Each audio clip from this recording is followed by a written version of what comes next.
Welcome to Fresno CityVision. I'm Randy Reed. One of the hallmarks of successful cities everywhere is a strong public transit system. Public transit helps reduce traffic congestion, it improves air quality, and provides an affordable commute alternative for many people, among other benefits. The City of Fresno Transit System, Fresno Area Express, or FAX, has a number of projects underway to enhance service and encourage ridership in our city. And here to talk about those projects and the future of transit in Fresno is City of Fresno Transportation Director Ken Hamm. Ken, welcome to Fresno CityVision. Good morning, Randy. Thanks for being here. You joined the city in 2006 as Director of Transportation. Tell us a little about your background and what you bring to the FAX system and the Transportation Department for the City of Fresno. I started as a bus driver in 1969 in the city of Seattle. Wow. And I've worked for 8 transit systems over the 40 years I've been in the business, at just about every level of transit, significantly at the general manager and director level. Okay, very good. So from the ground level on up to top management. Correct. How does the City of Fresno's transit system compare to those in other cities? And I know that's a very broad question, but just kind of give us a snapshot of the City of Fresno's transit system today. I would say that the City of Fresno's transit system is very similar.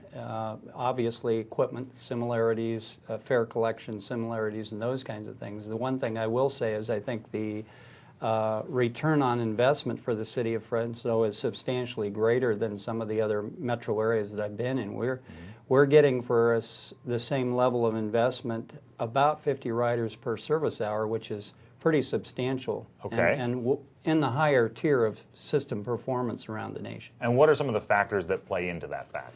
There are factors like the concentration of housing in neighborhoods, employment centers, certainly income levels in cities, and how the city is structured in terms of the layout geographically of the city. Okay.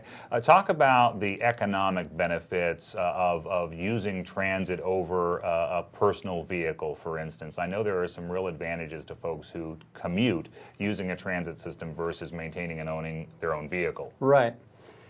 You know, transit doesn't work for everybody, but for those that have either destinations that work, the benefit is that, number one, it probably reduces your stress. The cost is significantly less. Right now, our fare structure is $1 a ride. You can get monthly passes, which substantially, fund that at a lower level.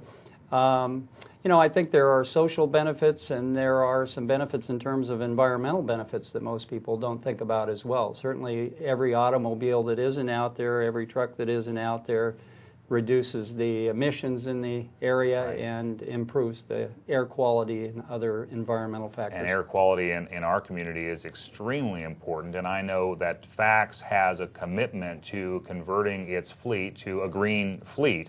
So talk a little bit about that. I think you're approaching 70% of the fleet being converted to clean burning technology. Can you discuss that a little bit? Sure.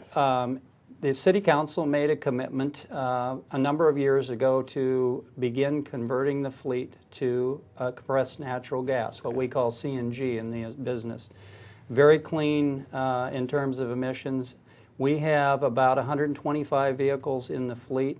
We've got about 70 now that are CNG, a few that are a diesel hybrid combination, but the CNG basically, we just received 17 new buses, so we're excited about introducing those into service, and they're beginning slowly to get the fare boxes on them, the radios on them, the cameras and things to get them out into service. But it's our commitment long-term to be 100% green. Now, so great news. And so as you convert over to a CNG fleet or a hybrid fleet as you're describing, does the rider sense any difference as far as the ridership experience from the difference in the vehicles, or do they operate just like any other bus would operate? They're quieter, I think, and probably you're not inhaling the diesel fumes that might be associated as you approach a bus at a bus stop.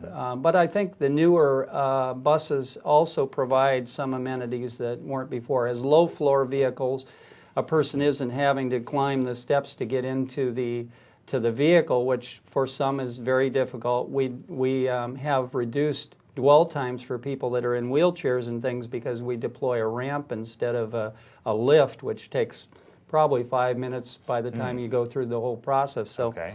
I think it's, part of it is more modern equipment versus some of the older fleet, and some of it is some of the technology that's there. Now we have aboard the buses some announcements of upcoming stops, announcements about service issues and things. People are getting more information aboard the bus. Okay, so it's enhancing the ridership experience in that regard. You also have, the Transportation Department has also received some federal stimulus dollars, I believe, that you're applying to some improvements in the system. Can you talk about that? Yes, it's pretty exciting. We obviously didn't anticipate that. We were able to add 2 additional buses to our order of buses. So rather than getting 15 from a grant we had before, we were able to get 17. But probably the most exciting part is we're beginning to go out into the community and repair some long-needed repairs, replacing old shelters in some cases, putting new shelters in other places.